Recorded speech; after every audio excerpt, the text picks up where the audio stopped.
Bonsoir à tous.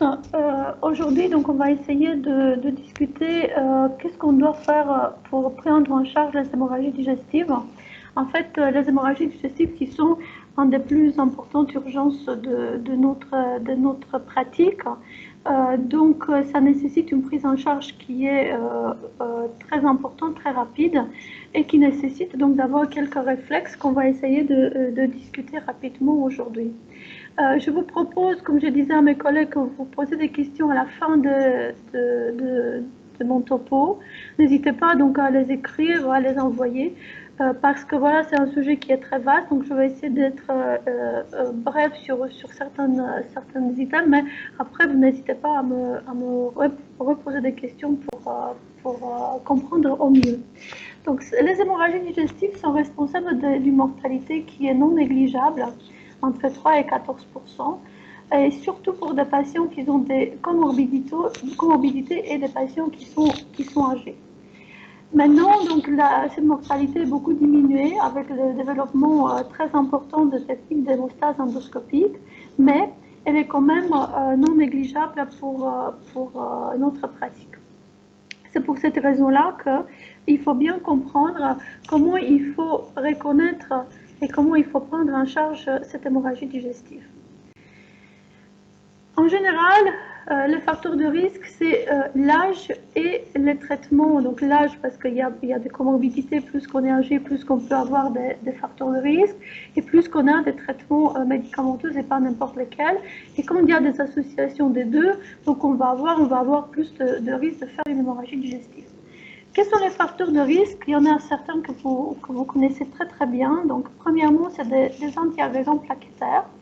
Et dans cette catégorie, on a premièrement les inhibiteurs irréductibles de COX-1, l'aspirine, qui a une toxicité qui augmente avec la dose, mais qui est présente à partir de doses qui sont très faibles. Donc, à partir du moment qu'on a un traitement par l'aspirine, peu importe la dose, on peut avoir un facteur de risque, notamment pour l'apparition des ulcères de l'estomac et du duodénum.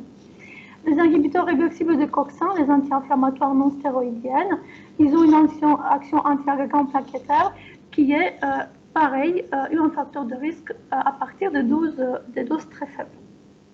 Deuxièmement, il y a des anti-agrégants plaquettaires qui sont inhibiteurs irréversibles de récepteurs ADP. Le clopidogrel, le Plavix, qui est le plus répandu pour le traitement de maladies cardiovasculaires. Et après, il y a des inhibiteurs réversibles des récepteurs ADP, le Brilique. Beaucoup moins utilisé dans la pratique courante, mais quand même, il y a des traitements qui existent actuellement par les inhibiteurs d'interaction fibrinogène GP2B3A, Réopro, Integriline, Tyrofibran. Donc, c'est des antiagrégants qui sont puissants et une fois qu'ils existent dans le traitement, ils vont multiplier par 2 jusqu'à 10 le risque d'apparition d'un ulcère au niveau de l'estomac et du duodénum, une hémorragie digestive plutôt haute. Deuxièmement, on a les anti-inflammatoires non stéroïdiennes qui sont les inhibiteurs réversibles de COX-1 qui augmentent de 3 à 4 fois le risque d'une hémorragie digestive et plus le patient est âgé, plus de 65 ans, plus qu'il y a des antécédents d'ulcères auparavant, plus qu'il y a des associations avec des autres anticoagulants où il y a de fortes doses, plus qu'on a un risque à faire une hémorragie digestive. Les inhibiteurs sélectifs de COX-2, donc, ils ont été utilisés justement pour leur risque de diminuer de 50% de risque hémorragique. C'est plutôt dans les maladies rhumatologiques qu'on les rencontre. Deuxièmement, il y a les anticoagulants. Et dans les anticoagulants, on a les AVK qui sont responsables de 30% des hémorragies digestives et plutôt dans le cadre d'un surdosage. Donc 70% des patients qui font une hémorragie digestive, ils sont surdosés et avec un INR qui est supérieur à 5. Le source de saignement, c'est plutôt l'estomac, donc c'est plutôt une hémorragie digestive haute. Donc estomac, un quart de patients, 24%. Moins le sigmoïde, donc une hémorragie digestive basse. Et après, donc, il y a des pourcentages qui sont variables pour les hémorragies de l'œsophage, du duodénum, des tumeurs, des hémorroïdes. Donc, c'est en général l'estomac qui saigne quand on a un traitement AVK, et c'est plutôt un surdosage et plutôt des INR supérieurs à 5. Après, on a, qu'est-ce qu'on a maintenant très, très souvent dans notre pratique médicale, les anticoagulants oraux directs, dabigatran, rivaroxaban, apivagin, pardon, qui sont utilisés beaucoup en cardiologie parce que ce sont des anticoagulants avec une forte activité qui prévient donc les accidents vasculaires cérébraux et qui sont utilisés dans le cadre de troubles de rythme cardiaque. Donc, sont très bien de côté cardiovasculaire, mais par contre, côté digestif, quand il y a des hémorragies, c'est très embêtant parce qu'on n'a pas la possibilité de les antagoniser rapidement. Le risque hémorragique, c'est plutôt pour les hommes avec un âge moyen de 77 ans et plutôt des patients qui ont des maladies associées, hypertension artérielle, maladies vasculaires périphériques, accidents vasculaires cérébraux, plus des patients qui ont d'autres antiagrégants associés. Et la source de l'hémorragie, c'est pareil, plutôt un ulcère, donc plutôt haute. Sinon, donc, il y a des hémorragies par les segments diverticulaires au niveau de l'intestin, des angiodysplasies, et après, on peut rencontrer de tout, donc des hémorroïdes, des tumeurs, etc. Il y a d'autres facteurs de risque qui sont peut-être moins évidents comme ça, au premier regard, c'est le sérotoninergique, donc c'est le médicament antidépresseur de type citalopram, paroxétine, fluoxétine, sertraline et citalopram, qui font des troubles de l'hémostase par le blocage de la récapture de la sérotonine par les plaquettes. Donc à ce moment-là, donc, ces troubles de l'hémostase vont pouvoir favoriser les hémorragies digestives et notamment donc, pour certains patients qui sont âgés, qui ont des troubles de l'hémostase par ce biais-là, donc ils ont de syndrome dépressif, qui peuvent avoir des maladies cardiovasculaires, donc d'autres anticoagulants, antiagrégants. Donc il y a une accumulation de facteurs de risque qui peut poser de problème, donc c'est aller chercher à le savoir. Un autre facteur de risque non négligeable, c'est l'infection Helicobacter pylori, qui est un facteur de risque pour l'hémorragie digestive haute, donc pour l'ulcère. L'hémorragie digestive haute, c'est un saignement qui peut être classifié, hémorragie digestive, saignement digestif haute, quand on a un saignement en amont de l'angle duodéno-jejunal, l'angle de Treitz. Donc ça veut dire une hémorragie digestive située au niveau de l'ésophage, l'estomac du duodénum, ou une hémorragie digestive basse quand la source de l'hémorragie est en aval de cet angle duodéno-jejunal, donc l'angle de Treitz. C'est très important parce que on a donc différentes étiologies en fonction de ça. En général, donc je reviendrai là-dessus, je passerai rapidement parce qu'on va rediscuter de ça. Dans les hémorragies digestives hautes, donc en amont de l'angle de Treitz, l'hémorragie est liée à un ulcère qui peut être un ulcère de l'estomac ou un ulcère duodénal, ou sinon une rupture de varices ésophagienne, donc une hémorragie digestive liée à l'hypertension portale, et beaucoup moins souvent, donc une œsophagite, un syndrome de Mallory-Weiss ou une gastrite ou autre. Donc plutôt c'est soit des ulcères, soit une hémorragie digestive par une hypertension portale, notamment une rupture de varices ésophagienne. Donc ça c'est très important à retenir. Quand il y a une hémorragie digestive haute, l'hémorragie est en amont de l'angle duodénal, l'angle de Treitz, et on a soit un ulcère, soit une hypertension portale, donc important, qui sont responsables de ça. Quand on a une hémorragie digestive basse, donc en aval de l'angle de Treitz, ce qui est responsable de ça, en règle générale, c'est les diverticules. Je reviendrai là-dessus. Après, on a les colites ischémiques, surtout pour les patients âgés, parce que les colites ischémiques donc, sont pareil, l'apanage des patients qui ont de maladies cardiovasculaires. Et après, il y a différentes étiologies qui peuvent être responsables, les lésions anorectales, les tumeurs, les angiodysplasies, etc. Je reviendrai là-dessus. Pour poser le diagnostic d'hémorragie digestive, il faut savoir comment elle peut se manifester. Donc, il y a 5 moyens de manifestation d'une hémorragie digestive. L'hématémèse, donc le vomissement rouge de sang. Méléna, c'est le sang digéré qui s'élimine au niveau de l'anus. Donc, c'est du sang noir, c'est mou, ça sent mauvais. À savoir que jamais méléna, c'est pas des sels noirs, de sels durs, c'est toujours mou parce que c'est du sang digéré. Il y a toujours une odeur très particulière, en général, qui alerte le patient. L'hématémèse, c'est l'apanage d'une hémorragie digestive haute. Méléna, c'est l'apanage d'une hémorragie digestive haute ou basse. La rectorragie, c'est du sang rouge qui est évacué par l'anus. C'est plutôt, dans 80-90% des situations, une hémorragie digestive basse, mais ça peut être une hémorragie digestive haute, à condition que c'est une hémorragie digestive très importante. Quand on a des rectorragies en rapport avec une hémorragie digestive haute, à ce moment-là, donc on a en général un patient qui est instable hémodynamiquement, qui a un choc hémorragique parce que l'hémorragie est tellement importante que cette quantité de sang donc, va traverser rapidement le tube digestif et il y aura du sang rouge qui va s'extérioriser par l'anus. Puis on a l'anémie, donc en général une anémie hypochrome, hyposidérémique pour l'anémie chronique. Et on a le choc hémorragique parce que dans les cadres de bilan de choc, il faut toujours poser une sonde nasogastrique de façon de vérifier que ce n'est pas une hémorragie digestive. Et des fois, donc, le patient n'a pas encore extériorisé, il n'y a pas encore une manifestation hémorragique visible, mais il faut l'éliminer comme étiologie. Donc, comme je vous disais, entre le signe clinique et le siège de l'hémorragie, donc il y a une corrélation. Donc une hématémèse, c'est plutôt une hémorragie haute. Le méléna, c'est plutôt un saignement en amont de l'angle colique droit. Les rectorragies, donc je vous disais, ça peut être les deux, mais avec la condition d'une hémorragie haute massive qui est associée à des signes de choc hémorragique en général. Donc en général, c'est rare, mais c'est beaucoup plus souvent une hémorragie basse. Et n'hésitez pas donc à poser une sonde nasogastrique et à considérer une étiologie hémorragique quand on a un choc d'étiologie non connue. Pour prendre en charge une hémorragie digestive, il faut affirmer l'hémorragie et le siège digestif. Donc, comme pour toutes les pathologies, on commence par un bon examen clinique. Et cet examen clinique, c'est toujours, ça fait partie des examens cliniques de faire un toucher rectal.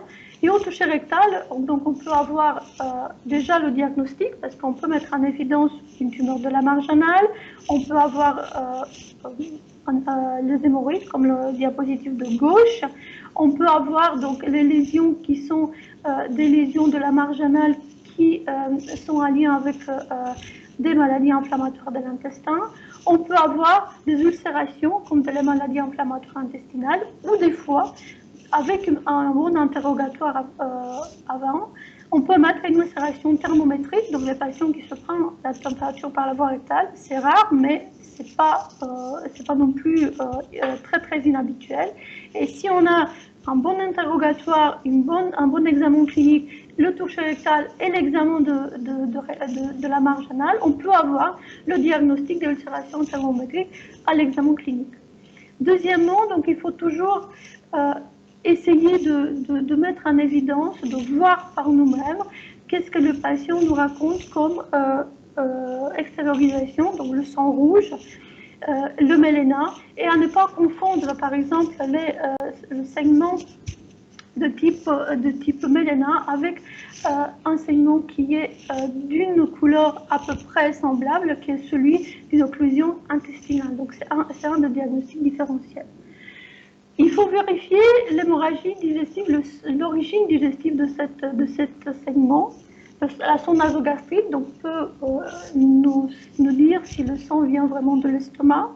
C'est un des diagnostics différentiels avec l'hémoptysie, bien sûr corrélé toujours avec l'anamnèse, en sachant que si on n'a pas du sang dans la nasogastrique, on n'élimine pas complètement une hémorragie digestive haute, parce qu'on peut avoir le siège post-bulbaire de cette hémorragie, et il y aura toujours la possibilité d'avoir un ulcère et donc une hémorragie. Il y a aussi une possibilité d'extériorisation du sang par la bouche dans un épistaxis postérieur, qu'est-ce qu'on appelle un épistaxis dégluti. Et à ce moment-là, donc si on a le moindre doute, en dehors de l'interrogatoire du patient, il faut faire un examen ORL pour un diagnostic différentiel, pour savoir s'il ne s'agit pas d'une hémorragie digestive une hémorragie d'origine ORL et pas une hémorragie digestive. Donc, bien entendu, c'est comme pour toutes les maladies, hein, les interrogatoires et l'examen clinique. Et en général, si on a des doutes à ce moment-là, donc à pas hésiter à faire un examen ORL premier avant de passer par les explorations digestives. Une fois on sait qu'il y a une hémorragie digestive sur le plan clinique, il faut évaluer sa gravité. Donc on a déjà des signes cliniques, la paléocutanéo-muqueuse, les sueurs, les épisodes de perte de connaissance, les vertiges, les malaises, les hypothymies, l'hypertension artérielle, la tachycardie, en sachant qu'il n'y a pas une bonne corrélation avec la quantité de sang ni avec le taux d'hémoglobine et d'hématocrite. Donc on peut avoir un patient qui arrive, qui a fait une très importante hémorragie digestive, on a prélevé tout de suite l'hémoglobine, elle n'est pas forcément tout de suite fiable pour nous dire qu'il s'agit d'une hémorragie digestive très importante. Qu'est-ce qu'il faut faire? Donc ça, c'est très important pour vous, pour votre pratique médicale par la suite et pour rédiger les dossiers pour les examens. Il faut toujours mettre en premier lieu des choses qui sont de bon sens. Vous imaginez toujours cette prise en charge comme si vous y êtes devant le patient, comme vous le faites comme externe et pour plus tard. Donc il faut toujours marquer hospitalisation, parce qu'un patient qui a une hémorragie digestive, il faut l'hospitaliser. L'hospitalisation, ça doit être dans une unité particulière, une unité de surveillance continue, parce que c'est un patient qu'on va monitorer tout le temps. Monitorisation de la tension artérielle, du pouls, de la saturation, de la diurèse. Il faut lui poser des voies veineuses périphériques de bon calibre et de 2 voies veineuses périphériques, parce qu'on peut avoir donc le recours donc, à des gestes de remplissage massif. Et les prélèvements sanguins à faire en urgence, c'est la numération formule sanguine, le groupe, les RAI, le bilan d'hémostase, l'ionogramme. Et par la même occasion, donc on va mettre en réserve de flux globulaire au cas où on a besoin de transfuser. Donc, on doit avoir un patient perfusé, scopé, avec de l'oxygène lunette pour une saturation supérieure à 95%, qu'on va remplir s'il y a un retentissement hémodynamique de cette hémorragie par des macromolécules éculoglobulaires pour avoir des objectifs d'une fréquence cardiaque inférieure à 100, d'une tension artérielle systolique inférieure à 100, une hémoglobine supérieure à 8, mais pas plus, et d'une diurèse qui est supérieure à 30 ml par minute.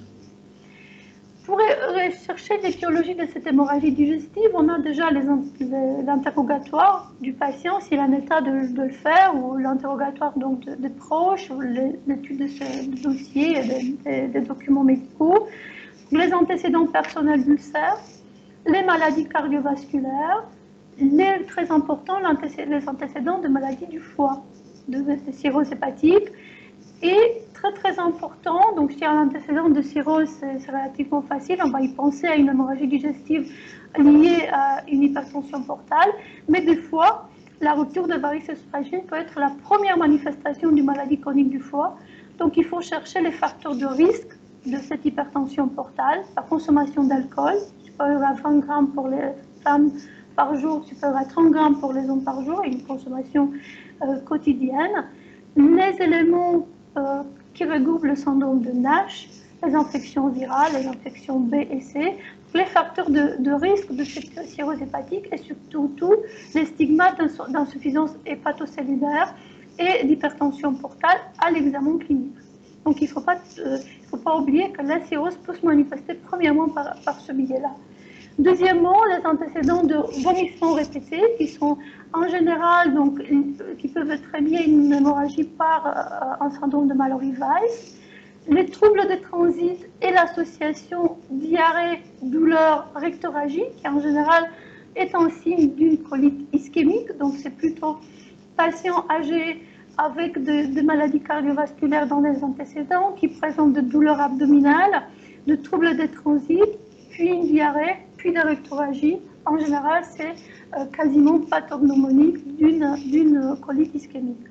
Bien sûr, des antécédents de chirurgie récente, des antécédents de prothèses aortiques, de traumatisme rectal, par exemple, prise rectale de température. Il faut avoir les traitements, donc les traitements anti-inflammatoires, les traitements anti-agrégants, anticoagulants, bien entendu, avec les oreilles de prise pour les AVK, pour les nacros, etc. À l'examen clinique, donc, comme je vous disais, il faut rechercher les signes d'hypertension portale, insuffisance hépatocellulaire.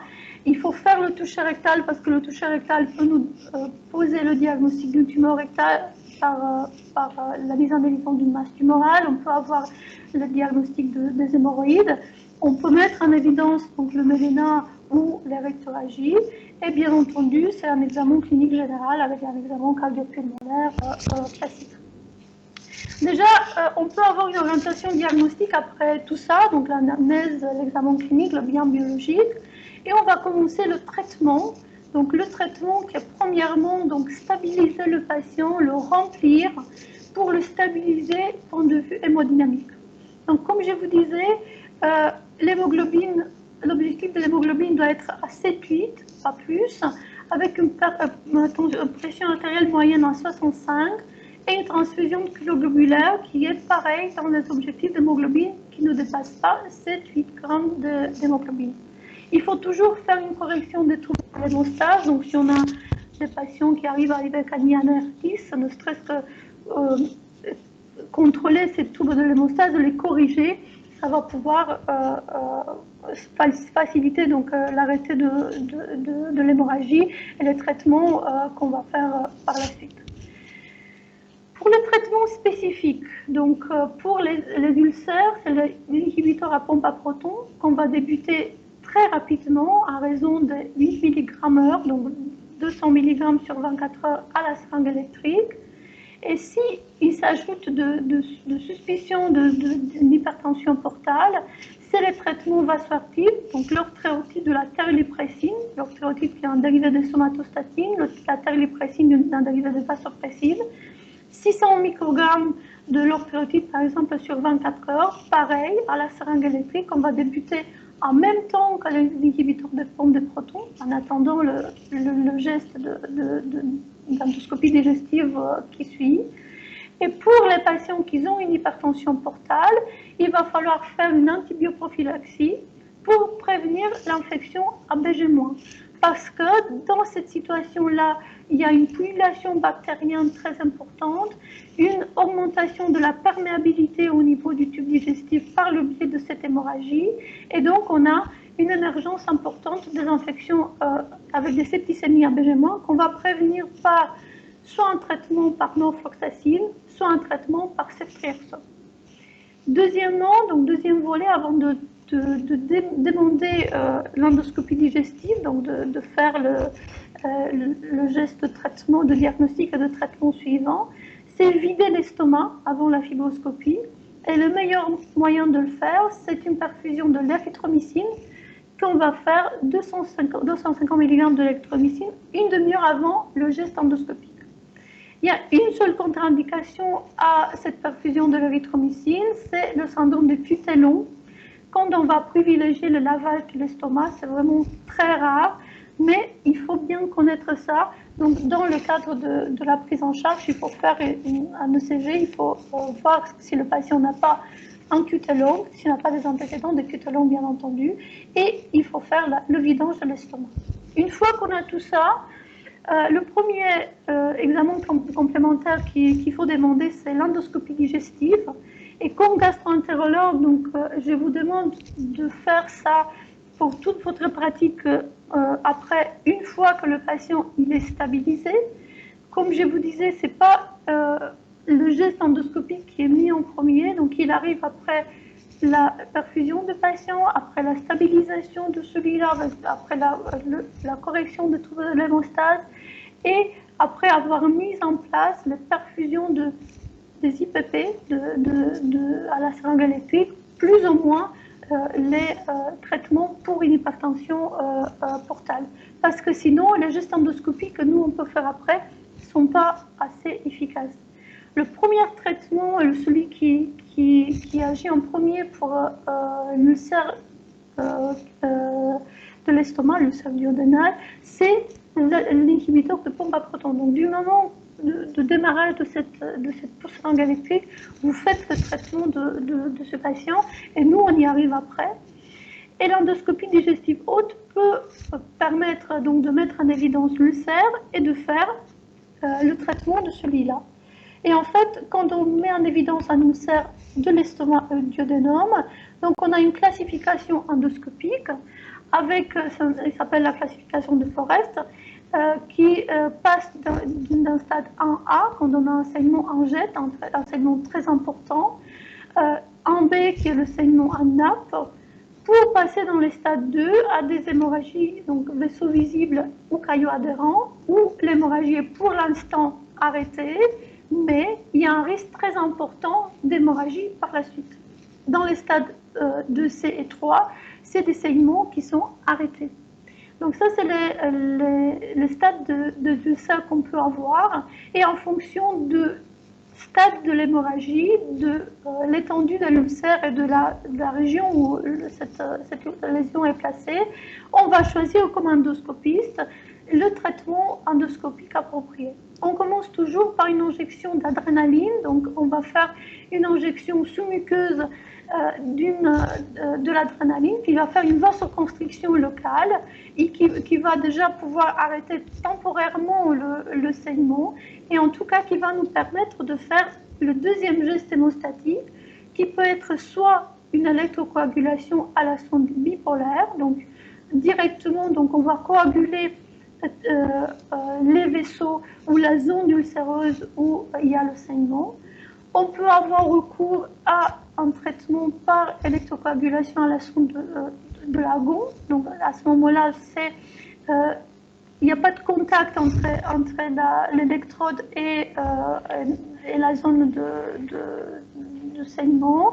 Il y a une libération du courant électrique avec un gaz qui est l'argon ionique qui va détruire de façon superficielle la muqueuse et qui va arrêter sans contact le saignement. Ou on peut avoir le recours à des clips hémostatiques, donc c'est des clips avec 2 ou 3 bras qu'on va fixer sur le vaisseau visible en général. On peut poser 2, 3, 4 clips dans la zone de saignement de façon d'arrêter ce saignement-là. Donc ce type de gestes endoscopiques, on va les faire en fonction de type de lésion qu'on a et de leur position, de leur siège endoscopique, parce qu'il y a des zones où les différents types de gestes hémostatiques sont plus ou moins difficiles à faire. Si on a des varices ésophagiennes, si on a des signes d'hypertension portale, les choses sont compliquées un peu, donc c'est une hémorragie parmi les plus difficiles, les plus importantes et qui menacent le plus la vie. Donc vous avez en haut à gauche une rupture de varices ésophagienne avec un saignement en G. Comme vous le savez de la physiopathologie de la cirrhose, il s'agit d'une hyperpression au niveau des varices ésophagiennes. C'est une explosion, donc il y a une pression très importante dans ce type de varices. Et à ce moment-là, donc ils vont se rompre avec une hémorragie qui est très importante et très menaçante pour la vie du patient. On a plusieurs types de varices ésophagiennes, des varices gastriques, donc les GOV1, les GOV2 ou les IGV1, IGV2.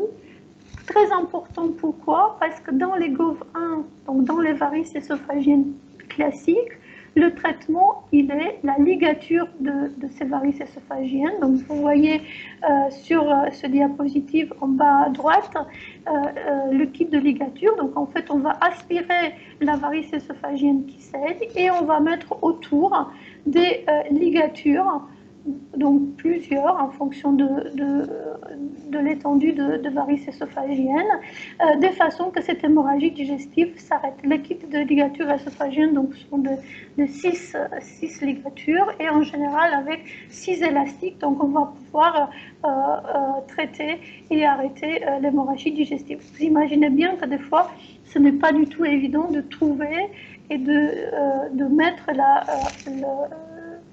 cette ligature sur la varice en urgence. Deuxièmement, donc, quand cette ligature n'est pas possible ou quand l'hémorragie est très très importante, on peut avoir recours à différentes techniques. L'hémospray, c'est une poudre hémostatique, donc en fait c'est un dispositif qui va faire l'arrêt de ces saignements par le biais d'un poudre qui va adhérer à la lésion. Donc le problématique de cette poudre-là, c'est qu'une fois qu'on a libéré cette poudre-là par le biais de l'endoscope, on ne voit strictement rien. Donc on va bien se positionner avant, on va libérer cet hémospray et après donc on va retirer l'endoscope. Sinon, on ne pourrait pas du tout voir derrière, donc on ne peut pas avoir un bon contrôle de gestes qu'on a fait. C'est des gestes hémostatiques qui sont assez limités, si vous voulez, parce qu'on les utilise dans des situations particulières quand l'hémorragie ne peut pas être traitée autrement. Deuxièmement, donc on peut avoir recours à une sonde de Blackmore. Ça veut dire que quand la ligature n'est pas possible ou n'est pas efficace, on va mettre en place un ballon d'hémostase, une sonde de Blackmore, qui a deux types de ballons, un ballon œsophagien et un ballon gastrique. Et ce ballon œsophagien, donc on va gonfler au niveau de varices œsophagiennes et par le biais d'une pression mécanique, ça va arrêter, mais ça va arrêter de façon temporaire l'hémorragie digestive et par la suite, donc il faut avoir recours à un autre geste parce que ce ballon de Blackmore, on ne peut pas le laisser en place très longtemps. D'ici, la nécessité de faire un geste qui peut arrêter une hémorragie digestive beaucoup plus rapidement et avec beaucoup plus d'efficacité, c'est le TIPS. Le TIPS, c'est la mise en communication de façon mécanique, si vous voulez, de la veine, une veine hépatique et une veine porte. Donc en fait, on fait une communication entre ces deux types de systèmes de façon de baisser la pression au niveau des varices œsophagiennes et du coup d'arrêter cette hémorragie digestive. Donc ce geste se fait en endoscopie interventionnelle. Donc on va passer par un cathéter au niveau de la veine hépatique, en général la veine hépatique droite, et on va faire une communication avec un stent entre cette veine hépatique, droite et gauche, mais la plus souvent c'est la droite qui est plus accessible, avec une veine porte. Donc on va laisser en place donc, ce type de prothèse et cette communication-là va baisser la pression dans les varices œsophagiennes et ça va arrêter l'hémorragie digestive. Les complications, la principale complication de ça, c'est l'encéphalopathie hépatique. L'encéphalopathie hépatique qui est déjà l'apanage de la cirrhose hépatique, comme vous le savez très bien.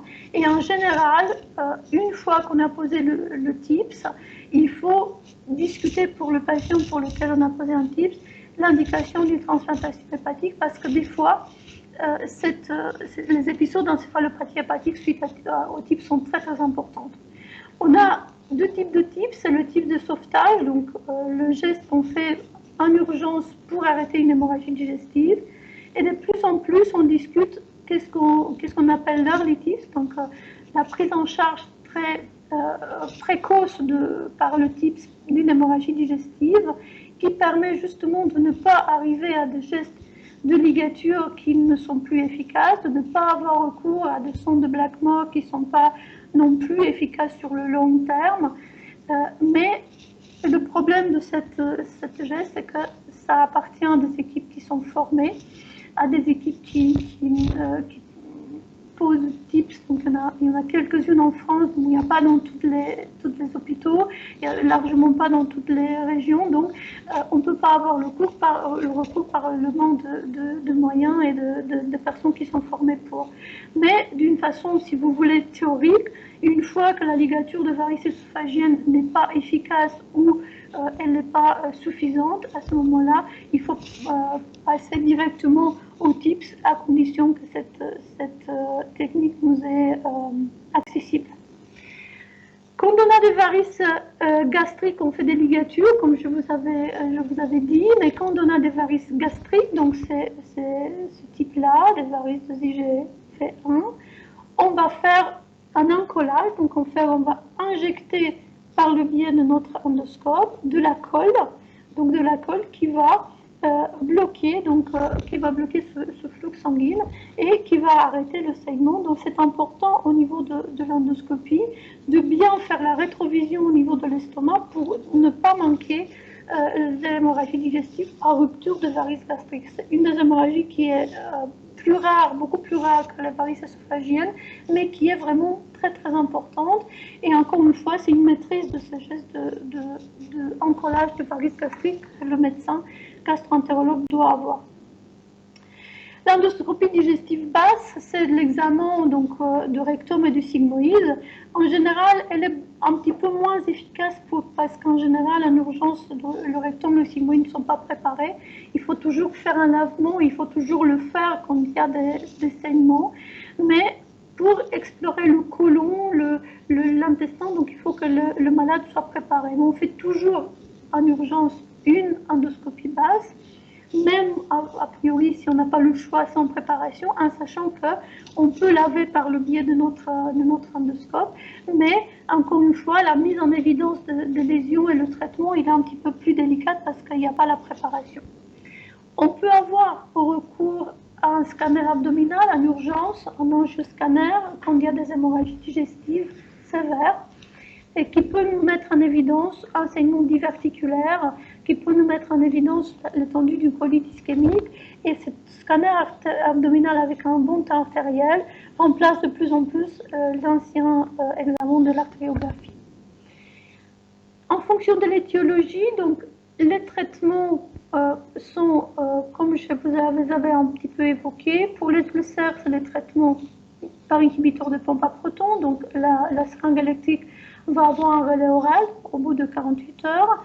Il faut penser à l'éradication de l'Helicobacter pylori dans un deuxième temps parce qu'on ne va pas contrôler l'infection Helicobacter pylori en urgence. Et il faut essayer de voir si c'est possible, bien entendu, d'arrêter les traitements à risque. Pour la cirrhose, en dehors de traitement de la rupture de varices œsophagiennes, donc de traitement de l'urgence, selon les recommandations de la conférence consensus BAVENO 6, il y a un programme de ligature de varices œsophagiennes pour éradiquer cette signe d'hypertension portale qu'on va associer à des traitements par bêta-bloquants, donc des traitements qui vont baisser la fréquence cardiaque et surtout ils vont baisser la pression au niveau de varices œsophagiennes. Et ce traitement-là, bien entendu, associé à la prise en charge de la maladie hépatique en général. D'autres étiologies, donc au niveau de l'intestin, comme je vous disais, pour la première source de saignement, c'est la maladie diverticulaire. Donc les diverticules, c'est des hernies de la muqueuse colique. Des hernies de la muqueuse colique qui vont fragiliser la muqueuse et la submuqueuse, où on peut avoir des saignements. Plus, à partir de 30 ans, on dit qu'on a tous de diverticules, plus qu'il y a des troubles de transit, notamment de la constipation, plus que les hernies de la muqueuse colique peuvent se former. Et en règle générale, un saignement diverticulaire peut être unique et en général, c'est un saignement qui peut s'arrêter tout seul, à condition bien sûr qu'on a corrigé par exemple les facteurs de risque, un saignement par une surdosage d'AVK. Si on a une récidive ou si l'hémorragie est sévère, la prise en charge endoscopique peut être discutée, mais c'est difficile de trouver en urgence sur un patient qui est non préparé le diverticule qui saigne. Si on a cette chance-là, donc on peut avoir un traitement endoscopique par la mise en place d'un clip, par exemple, mais en règle générale, c'est moins fréquente. Et si vraiment on a une hémorragie diverticulaire sévère, c'est la prise en charge chirurgicale qui se discute. Deuxièmement, donc, au niveau de fréquence, on a les angiodysplasies. Les angiodysplasies, c'est des lésions vasculaires au niveau du digestif qui se présentent comme des taches rouges irrégulières, inférieures à 10 mm en général. En général, pour les personnes environ de 60 ans, pour une ratio hommes et femmes qui sont à peu près dans les mêmes taux, 40 à 60% des personnes ils ont des angiodysplasies multiples Et en général, on les a sur le côlon ascendant ou sur le cécum. On peut avoir également sur l'intestin grêle. Et en 90%, le saignement s'arrête de façon spontanée. Puis, ce qui est très important, c'est ce type de lésion, on va les mettre en évidence si on a une hémoglobine suffisamment haute. Par exemple, ce type d'angiodysplasie, si on a une hémoglobine à 7-8, on peut ne pas la voir parce qu'il y a une pâleur de la muqueuse et cette angiodysplasie ne peut pas être visible. Donc, c'est un examen qu'on doit éventuellement refaire pour mettre en évidence donc une hémorragie digestive haute, par exemple, une coloscopie avec un taux d'hémoglobine qui n'est pas suffisamment corrigé, ne va pas pouvoir mettre en évidence ce type de lésion et on doit refaire l'examen de façon de mettre en évidence. Qu'est-ce qu'on sait actuellement, c'est qu'il y a plus d'associations avec ce type de lésion avec le rétrécissement aortique. Donc, si le patient n'a pas un rétrécissement aortique connu et vous lui trouvez des angiodysplasies, il faut le chercher et à l'envers. Il y a cette angiodysplasie, elle est responsable de 25 à 30% des hémorragies au niveau de l'intestin grêle. Donc, si on a trouvé des angiodysplasies au niveau de l'intestin, du côlon, il faut chercher ce type de lésions au niveau du grêle, par exemple. Les maladies inflammatoires de l'intestin, donc comme poussée de la maladie, peuvent se manifester comme hémorragie digestive, mais c'est beaucoup moins souvent maintenant parce qu'on a dans les métiers des traitements de plus en plus performants qui permettent de ne plus avoir ce type de lésions, de ce type de complications, mais c'est quand même pas exclu, donc il faut les chercher. Il faut chercher pour un patient jeune une surinfection de type Clostridium difficile. Si il a une maladie inflammatoire de l'intestin, il se présente avec une hémorragie digestive et il faut surveiller pour ce type de patients-là des complications, notamment la colite sévère, la pancréatite et la perforation qui nécessitent des gestes chirurgicaux. Donc, ma première conclusion, c'est qu'une hémorragie digestive, il faut la mettre en évidence. Ça veut dire qu'il faut faire attention à ne pas prendre comme hémorragie digestive haute un épistaxis dégluti, un épistaxis massive, un syndrome occlusif. Il ne faut pas oublier le toucher rectal qui peut faire le diagnostic et l'anamnèse, comme pour toutes les maladies, avec le recueil des antécédents, de moyens d'installation de cette hémorragie digestive, de traitements que le patient prend, peut nous poser le diagnostic ou peut nous orienter pour le diagnostic. Une fois qu'on a fait ça, donc on va évaluer la gravité de cette hémorragie, on va stabiliser les patients et après, on va demander les examens complémentaires. N'oubliez pas plusieurs choses.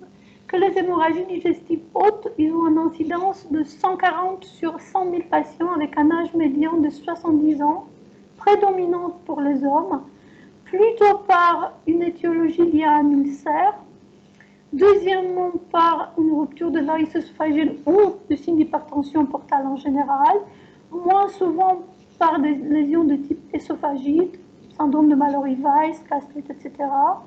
50% des patients qui font un ulcère, ils ont un traitement anti-inflammatoire ou anti-agrégant plaquettaire.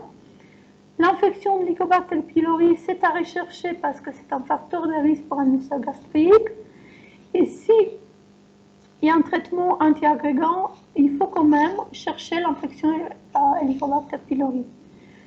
La rupture des varices œsophagiennes, c'est 3 à 14% des hémorragies digestives, mais c'est grave, c'est une des hémorragies digestives qui peut mettre la vie du patient en danger. Encore maintenant, donc 20% de mortalité au premier épisode, surtout si c'est une primo-découverte de la maladie hépatique. Et il ne faut pas, donc, bien sûr, oublier l'éradication des varices œsophagiennes de la ligature conformément à la conférence de consensus. Les hémorragies digestives basses, donc en règle générale, c'est le côlon qui saigne, c'est moins l'intestin grêle. Ça veut dire que si on n'a pas trouvé l'étiologie à la première endoscopie, il faut refaire l'endoscopie haute, l'endoscopie basse et l'exploration de l'intestin grêle. Parce qu'en règle générale, c'est les diverticules qui peuvent saigner, les colites et les colites ischémiques en premier, Les lésions anorectales, les tumeurs ou les hémorroïdes, des tumeurs de type cancer, donc ça c'est 6% des hémorragies, et puis on a d'autres étiologies plus rares. Donc de façon pratique, si vous voulez, on fait une endoscopie, une coloscopie. Si on n'a pas trouvé la cause de l'hémorragie, on va refaire donc une bonne préparation pour la coloscopie, et on va profiter de cette préparation pour faire une exploration en plus de l'intestin grêle par une vidéocapsule endoscopique. Mais toujours regarder une deuxième fois l'intestin et l'estomac et le côlon avant de regarder l'intestin grêle, parce que la cause de l'hémorragie est beaucoup moins rencontrée. La diverticulose, donc 15% des patients qui ont des diverticules peuvent faire une hémorragie. C'est une érosion d'une artériole au niveau de cette zone hernière qui peut saigner. 90% des situations s'arrêtent tout simplement tout seul, donc par correction de toute l'hémostase. Plus qu'on est âgé, plus qu'on a des risques de faire un saignement. Mais on peut avoir une diverticulose avec une complication hémorragique, même à 30 ans. Mais sur un premier épisode, on ne va pas poser une indication d'une chirurgie. Les colites inflammatoires, ça saigne beaucoup moins. Par contre, les colites ischémiques, oui.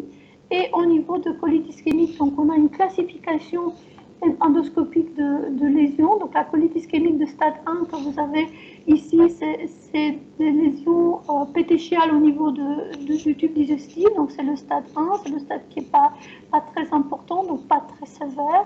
On commence dans le stade 2 d'avoir des ulcérations qui sont éparses, qui vont occuper entre 20 jusqu'à maximum 70% de la circonférence du tube digestif.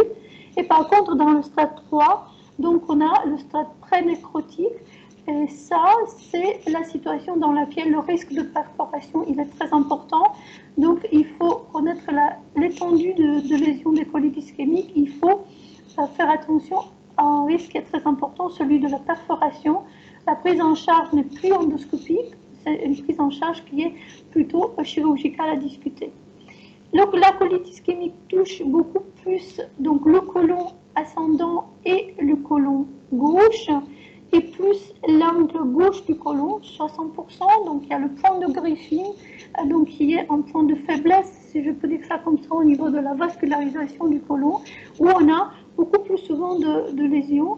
Et comme les lésions sont plus à gauche, même pour un patient non préparé en urgence, on peut, après un lavement, donc faire une exploration de la muqueuse en douceur, de façon de voir ce type de lésions ischémiques pour avoir le diagnostic. Une fois qu'on a des lésions de colite ischémique de stade 3, d'une part, donc, il faut arrêter l'examen endoscopique parce qu'on insuffle de l'air, donc on augmente le risque de perforation. Et il faut surveiller le patient sur le plan hémodynamique, le remplir, le corriger le trouble de l'hémostase et surveiller le risque de complications de type perforation et la nécessité de la chirurgie. Il n'y a pas de geste endoscopique sur les colites ischémiques, si vous voulez, donc c'est des lésions diffuses, on ne peut rien y faire en point de vue endoscopique nous, mais on peut juste poser le diagnostic de colite ischémique et de sa gravité, et si possible de l'étendue, parce que c'est important pour le chirurgien si le geste est nécessaire. Dans les hémorragies digestives basses, donc les angiodysplasies, comme je vous avais dit, donc les colites, mais aussi la présence de tumeurs. Donc on peut avoir malheureusement des tumeurs au niveau de l'intestin, donc qui se manifestent premièrement par une hémorragie digestive. C'est beaucoup plus rare, en général c'est des bilans d'anémie qui vont nous mettre en évidence les tumeurs, mais maintenant surtout avec les nouvelles antiagrégants, anticoagulants, c'est pas impossible. On peut avoir des hémorragies digestives basses suite à une résection de polypes, donc post-polypectomie, mais ça en général au niveau de l'anamnèse, on le sait que le patient a eu une polypectomie dans les jours d'avant. Et il ne faut pas oublier une cause très très répandue des hémorragies digestives basses, des rectorragies, c'est les hémorroïdes, donc il faut les chercher à l'examen de la marge anale. et on peut avoir le diagnostic au lit du patient. Au niveau intestinal, donc rarement l'intestin grêle saigne, donc c'est 5% des hémorragies digestives. On peut avoir des ulcères, des lésions inflammatoires et des tumeurs. Et le diagnostic, ça se fait par vidéocapsule endoscopique ou par entéroscopie digestive à double ballon, mais plutôt par vidéocapsule endoscopique parce que c'est un examen beaucoup plus simple. Donc c'est une capsule endoscopique, donc c'est une caméra que le patient va avaler. Et nous, on va regarder par la suite les images enregistrées par cette vidéocapsule pour une durée de 7 à 8 heures. Deux mots sur les étiologies plus rares des hémorragies digestives. Une de cette étiologie, c'est l'ulcération due à la foie. C'est en fait une perte de substance avec une érosion d'une artère au niveau de la musculaire muqueuse. Et il y a un saignement au niveau digestif sans avoir une lésion de type ulcère. Donc c'est juste un jet artériel qu'on peut voir. Dans 75%, les lésions sont situées au niveau de l'estomac et plutôt dans le fondus. Et après, donc, on a rarement de lésions au niveau de l'œsophage, dans le duodénum.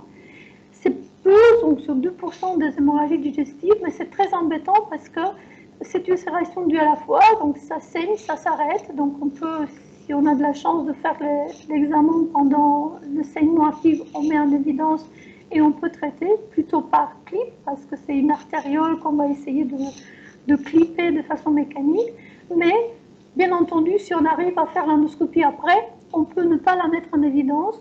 D'ici, la nécessité de refaire une hémorragie digestive, une endoscopie digestive haute pour un patient qui a par exemple une hématémèse, si à la première examen, donc on n'a pas trouvé de lésion, on a trouvé juste du sang dans l'estomac. Donc c'est 2% des hémorragies digestives hautes, mais il faut y penser.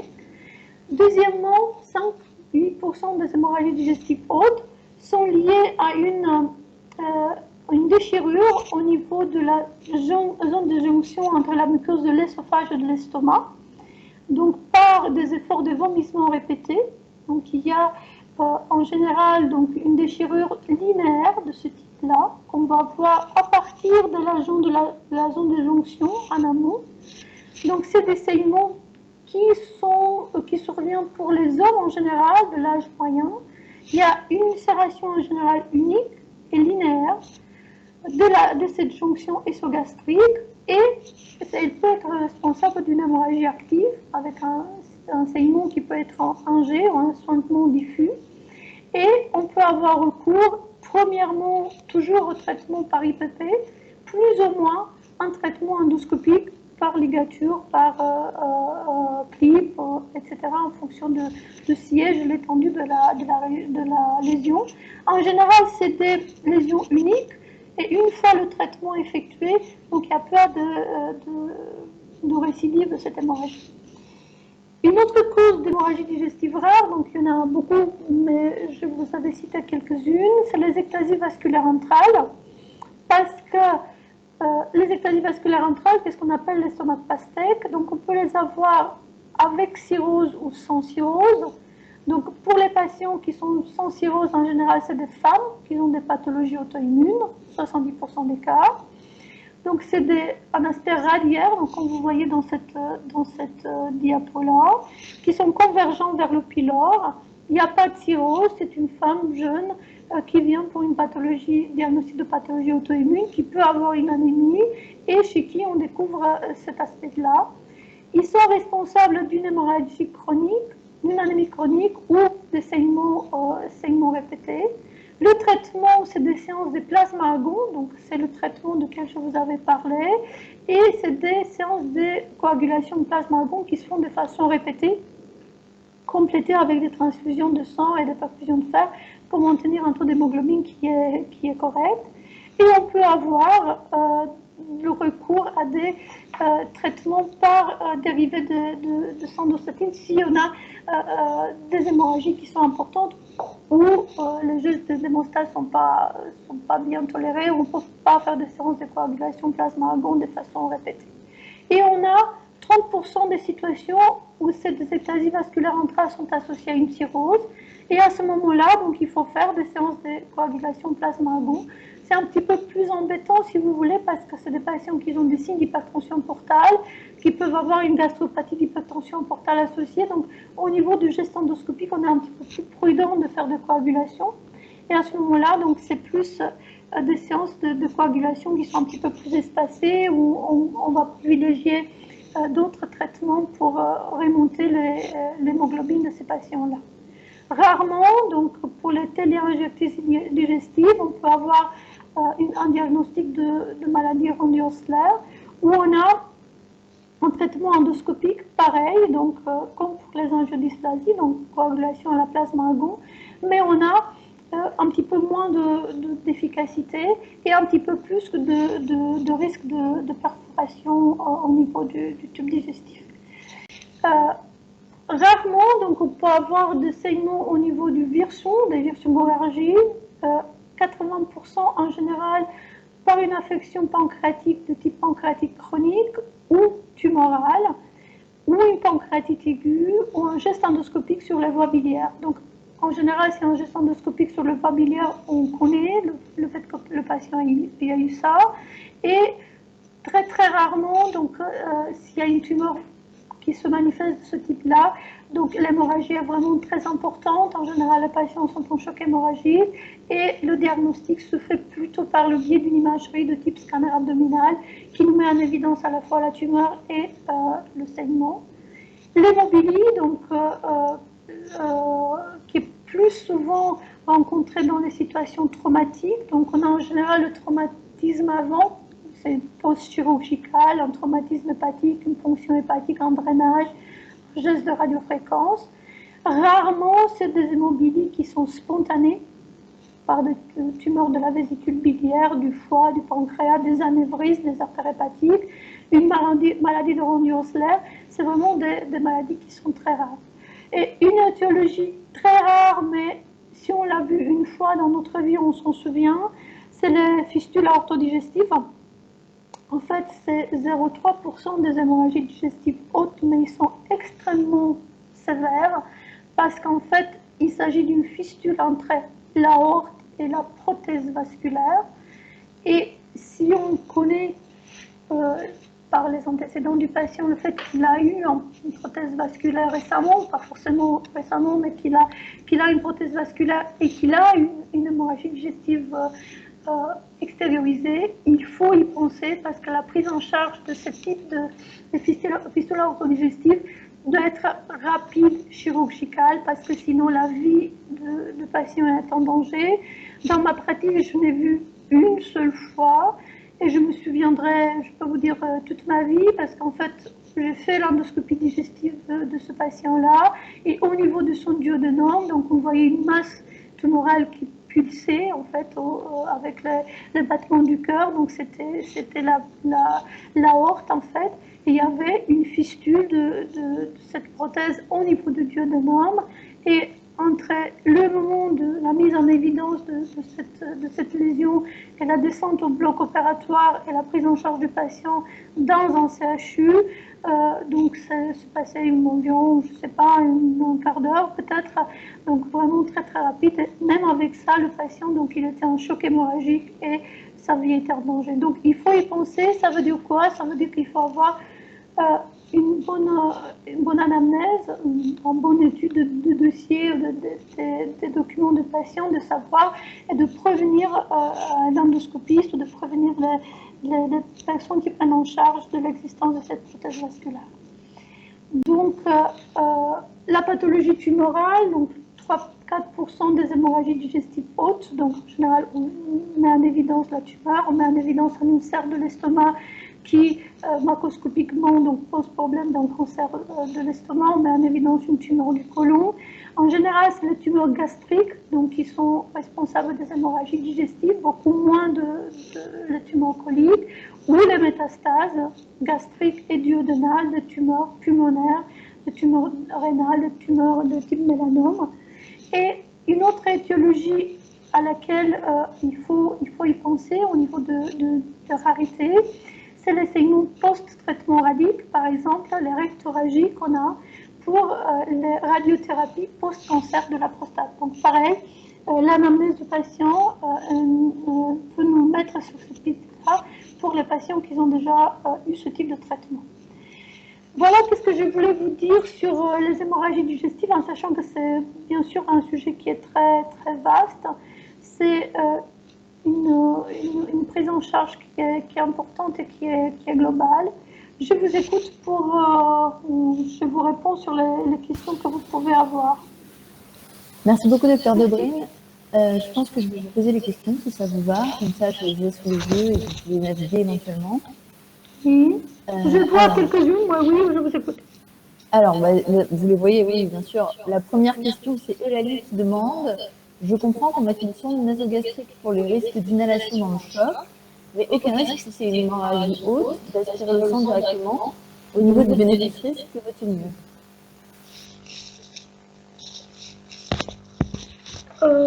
Aspirer le sang directement, je ne comprends pas. Donc, la sonde nasogastrique, on la met premièrement pas, donc on le met pour la risque d'inhalation, pas forcément, donc on le met pour ça, mais on met pour mettre en évidence le sang. Donc on le met pour les deux. Donc il n'y a pas de risque, on ne peut pas aspirer le sang autrement. Voilà. Donc il n'y a pas de risque, si vous voulez, il n'y a pas de risque de mettre une sonde nasogastrique. Je sais qu'il y a des questions par rapport à la mise en place d'une sonde nasogastrique, de lésions qu'on peut avoir par rapport à ça. Non, il n'y en a pas. Donc c'est beaucoup plus risqué de ne pas mettre une sonde que de la mettre. Donc il ne faut pas hésiter à mettre une sonde nasogastrique. Par contre, il ne faut pas la laisser en place longtemps, parce que laisser en place une sonde nasogastrique longtemps peut donner des ulcères de décubitus au niveau de la sonde nasogastrique. Mais la mettre en place au niveau de l'enfance, il ne faut pas hésiter. Merci beaucoup. La question suivante, c'est Matt qui demande « On met des concentrés plaquettaires et du plasma frais congelé dans le cas d'hémorragie sur varices, ou alors c'est contre-indiqué vu le contexte de cirrhose ?» Donc en fait, en contexte de cirrhose aussi, on peut mettre de plasma frais congelé, mais en fait, il faut savoir que dans la cirrhose, il y a des troubles de coagulation. Donc en fait, c'est pas la peine de corriger des troubles, c'est d'essayer de corriger des troubles de coagulation de la cirrhose. En fait, on corrige les troubles de coagulation liés aux anticoagulants ou des antiagrégants plaquettaires. Donc au niveau de la cirrhose, il n'y a pas besoin de faire ça. Si le patient il a 30 000 plaquettes par rapport à sa cirrhose, c'est pas avec des plasmas frais congelés qu'on va remonter ces plaquettes que ponctuellement, que pour les épisodes d'hémorragie digestive. Donc on peut en mettre. Après, le remplissage, donc les macromolécules ne sont pas contre-indiquées, mais en fait, qu'est-ce qu'on fait dans l'hypertension portale, c'est qu'il ne faut pas remplir de trop. Parce que comme je vous disais, la rupture de varices œsophagiennes, c'est par hyperpression. C'est une pression très importante qui fait exploser les varices œsophagiennes. Donc en fait, il faut remplir avec des macromolécules, avec le cryoglobulaire, mais pas trop. Donc pas plus de 7-8 grammes d'hémoglobine, pas plus d'une pression artérielle moyenne de 65, parce que sinon, nous-mêmes, par cette augmentation de la pression au niveau du porte, on va faire une hémorragie digestive, une récidive de l'hémorragie digestive. Donc oui, on met des plasmas frais congelés, oui, on met des macromolécules, mais avec cette idée derrière qu'il ne faut pas remplir de trop et qu'on a des objectifs qui sont revus pour ne pas avoir une hypertension portale qui remonte. Ok, merci beaucoup. La question d'après, c'est Marie qui demande à quoi servent l'octréotide et la térioprécine pour l'hypertension portale. Donc, vous savez que dans la physiopathologie de la cirrhose, il y a une vasodilatation splastique très importante et la vasopressine et la térioprécine font une vasoconstriction splastique de façon justement de contribuer à la baisse de cette pression au niveau du système porte. Voilà, donc vasoconstriction splastique, c'est ça qu'ils font. Super, merci beaucoup. Après, Cécile demande si la ligature des varices œsophagiennes entraîne une dysphagie ou pas. Dysphagie, non, mais ils entraînent une douleur. Donc, comme vous avez vu sur les diapositives, donc c'est des ligatures qu'on met en place. Donc, c'est sûr que ça rétrécit un petit peu, ça tire sur l'esophage, ça fait mal. Donc, les patients, ils ont mal quelques jours après, en fonction du nombre de ligatures qu'on a mis en place après. Donc, ils n'ont pas du mal à avaler, mais ils ont effectivement un petit peu de douleur quelques temps. Oui, ça oui. Ok, merci. Il reste deux questions. L'avant-dernière, c'est Anna qui demande quel est le point d'entrée veineux quand on fait un TIPS. La veine fémorale par le pli de laine. Ok, merci beaucoup. Et la dernière, c'est pied-corps. Vous aviez une diapo où vous disiez qu'on mettait du Dufalac dans la prise en charge globale des varices œsophagiennes. Pourquoi? C'est pour diminuer l'encéphalopathie hépatique. Voilà, en fait, donc diminution de l'encéphalopathie hépatique et le fait qu'on va faire de lavement du phalange, parce que pour un patient qui est dans une hémorragie digestive, on ne peut pas faire par voie orale, donc on va diminuer le risque de la translocation bactérienne au niveau du tube digestif, dans le risque d'infection empêchement derrière. Ok, merci beaucoup. Comme vous pouvez le voir sur le chat, les étudiants sont très reconnaissants. Merci beaucoup d'avoir pris le temps un vendredi soir de nous faire une présentation sur les hémorragies digestives. J'en profite pour rappeler à tout le monde que ces topos sont possibles grâce à Guillaume Denard qui nous offre la plateforme et à des enseignants qui veulent bien nous parler. Donc si vous connaissez des gens dans vos CHU qui pourraient nous faire des topos, n'hésitez pas à m'envoyer un message privé sur Facebook ou à nous en parler sur le groupe. Merci beaucoup. Merci, Dr. Dodouine. Merci, bonne soirée, merci, au revoir. Bonne soirée, au revoir.